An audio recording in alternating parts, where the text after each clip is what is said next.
Hello, welcome back to another Tabletop Talk. I am through the first week of my 1947 Every Game Played replay. And so I thought I would take a moment to kind of give a report as to how it's going. As you can see, I have the stats from the web builder put up. The one thing that the web builder doesn't do that I would like is if you could see the schedules, the games that were played. But other than that, it's got all the basic stats. Um, so again, we're through Sunday, April the 20th, 1947. So far, I have played 52 games, which would be about a third of a season if I was doing a single season replay. But it's only 1 week in a replay like this. So far, I'm enjoying it very much. It's an interesting experience, oddly enough, even though it's something I have wanted to do for a long time.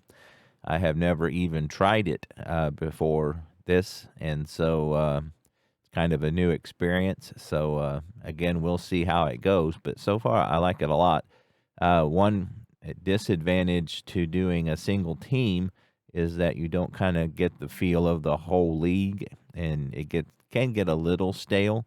Whereas with this, there's so many storylines going on, and it's tough to get bored when every game you're using different players, and then you kind of remember where you picked up in that series.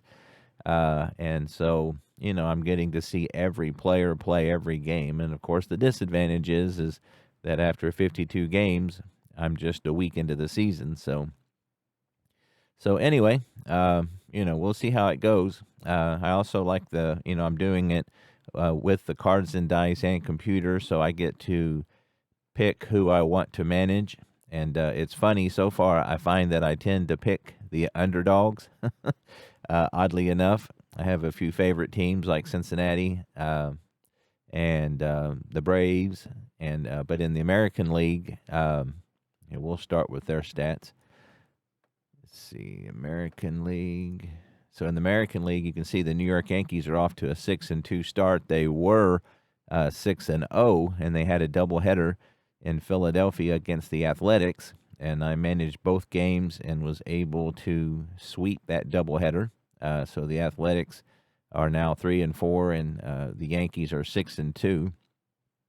I didn't want the Yankees to get out too far ahead too early. The first game of that doubleheader was a super exciting one. It came down to the bottom of the ninth. The bases were loaded, and let's see, I have to remember it was the catcher, Buddy Rozar, had a suicide squeeze in the bottom of the ninth to win the game, 6-5. And then they went on to win the second game 3-2 with 2 runs in the bottom of the eighth to win that one 3-2. So Yankees are 6-2. The Red Sox, who are beating the death out of the ball, are 4-2. We'll look at their, and I'm not going to go through all of these things, but just some highlights. So Boston is hitting 338 so far. Interestingly enough, the White Sox are hitting 312, but they have no home runs. So, they get a reputation for being like that, all the way up into the 50s. So, Detroit's leading the American League with 8 home runs, but only hitting 218. So you can see Chicago is leading the league in stolen bases. See, pitching wise, the Yankees are off to a super start pitching. It's probably a large part why they're 6-2. They have a 2.06 ERA. The Senators, who are 1-6, have a whopping 7. So they are off to a pretty bad start.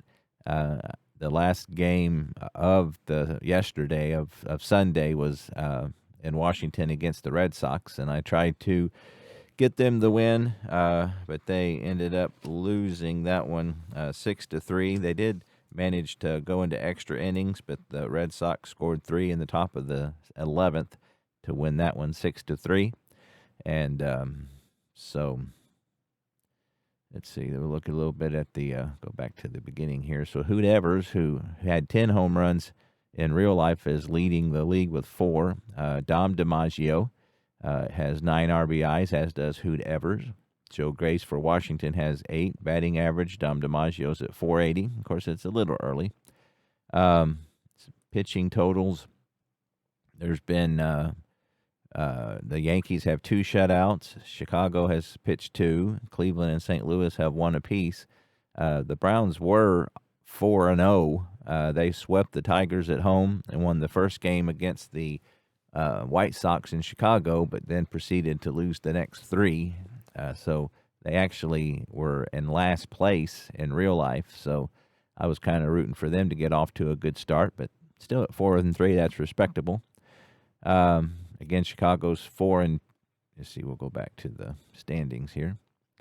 Chicago's 4-2. Browns at 4-3. Cleveland or Philadelphia's 3-4. Cleveland's 2-3. They picked up a win to salvage 1 of 3 in Detroit, thanks to Bob Feller's shutout, which we saw.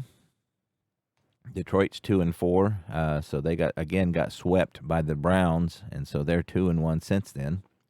And then again, Washington has played the Red Sox and the Yankees, and so far they are at 1-6 so far. So look at the National League real quick. So the Chicago Cubs are off to a 5-1 start. They swept the Pirates in Chicago, and then took 2 of 3 from St. Louis. So they're 5-1. Philadelphia is 4-3. They're in New York. And Monday, it's a lighter schedule. There's only 5 games total, and one of them is Philadelphia in New York. St. Louis is 3-3. The Dodgers are 3-3. The Giants are 3-3. The Braves are 3-4. And Pittsburgh 3-4. They took after losing 3 to Chicago, and Chicago took 3 of 4 rather from Cincinnati. They took a doubleheader in large part to Hank Greenberg, as you can see. He is leading the National League with 5 home runs, 9 RBIs. So he's off to a great start. And one thing I didn't show in my video on this is that you can hit the players too. So that's kind of cool. So you can see Hank Greenberg, 375, 3 singles, a double, 5 home runs. It breaks up their lefty-righty splits. So Hank Greenberg actually had 3 home runs in that doubleheader in Cincinnati. So Ewell Blackwell pitched the first game and got a no decision, but the Reds ended up losing. He didn't do as well as he did on opening day versus he shut out the Cardinals on televised action, which is on the channel. But so team batting, Philadelphia is off to a 300 start, but you'll notice the Giants have an amazing offense this year, and they already have hit 14 home runs. And Pittsburgh, who just got Hank Greenberg and have Ralph Kiner, have hit 10. And looks like, oddly enough, the Giants are also leading the league with 6 stolen bases, only caught once. So, and then pitching-wise, again, the Reds bringing up the rear at 224. And, again, that's 5 games in Pittsburgh. You'd like to do better there because they didn't have a lot of pitching. So got quite a bit of pitching here in the National League. Got 4 teams with under 3 ERA with the Braves, the Cardinals, the Dodgers, and the Cubs. There's been 1, 2, 3, 4, 5, 6 shutouts so far. Each team, or 6 teams with 1 so far. Philadelphia's given up 13 home runs, in large part because they have faced a lot of the Giants so far. But at 4-3, they're hanging in there. So they were leading the league with a 300 batting average. So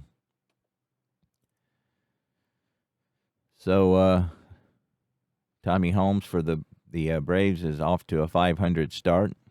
And again, Hank Greenberg is just killing it in the National League so far. He also has 10 runs scored to go with those 5 home runs and 9 RBIs. So a little early for the pitching stats. So But so far, Chicago, the Reds go to Chicago. So we got the number 1 team versus the number 8 team. So anyway, I probably won't do this every week that I get through, but again, 52 games, that's not too bad. I think I've been doing this less than a month. And again, it's an interesting experience. I something I've wanted to do, and now that I'm doing it, it's a lot of fun. The fact that the 47 set is new and has all the bells and whistles, like ground ball to fly ball ratio for batters and pitchers, double play propensity for batters and pitchers. Just all the bells and whistles, all the details that, I don't know, it makes it feel like that you are really playing with the real players as close as you can get.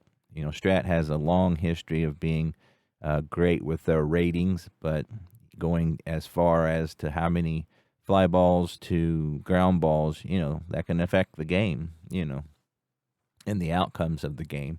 So, it's funny. I find that I'm rooting for the teams that I'm managing, even if I switch teams in the series, which I typically do. I'm trying not to stick to one team. I actually need to manage a couple games of the Yankees, just because I haven't did too many because they got up to such a hot start. I've been managing against them most of the time. But again, to get the full experience, I feel like I need to manage some of them. So again, that's just kind of a fun thing I didn't even think about. Picking which team to manage and just seeing what I tend to gravitate toward. Um, you know, Again, managing that doubleheader in Philadelphia against the Yankees and winning both ends of it was a lot of fun. So anyway, appreciate any comments. Anybody who has done something like this. I know I've got some advice about taking it slow and doing other things on the side, taking breaks when necessary, and all that is advice that I will take heed of, because this is something I would like to finish, and obviously it's not going to be something I'm going to finish quick, but I appreciate all the advice. So anybody who has done this and has any other thoughts, feel free to chime in. I know I've talked to a few folks in the community who have managed to do the Granddaddy replay, a season like this. So again, right now I'm averaging probably 1.5 games a day. And so again, not tearing it up, on the weekends I can get in, 2, sometimes 3 games, but most of the time it's about a game or so a day. And, so at that rate, it'll take a while, but it's kind of cool to be immersed into it. You're really, again, I've said this before, and I don't mean to poo-poo anybody who does love modern baseball. That's fantastic, and I wouldn't keep that against you. I'm glad and keep doing it. Just for me personally, it, especially with the DH in the National League, I just can't watch it. There's just so many reasons, but, I'm not going to beat that dead horse. If you love it, then watch it, and that's just wonderful. But for me, I kind of get to live a baseball season this way, and so this is kind of my baseball this year is going to be 1947, and, thanks to Strat and the detail that goes into their ratings and, the cards, and just a great game. Again, not perfect. There's certain things other games do better. But overall, it's just been a fun experience. And with the aid of the computer and the cards together, I'm kind of found, my happy space, at least for now. That's subject to change. But so far, so good. So anyway, I appreciate it very much, and I will see you next time.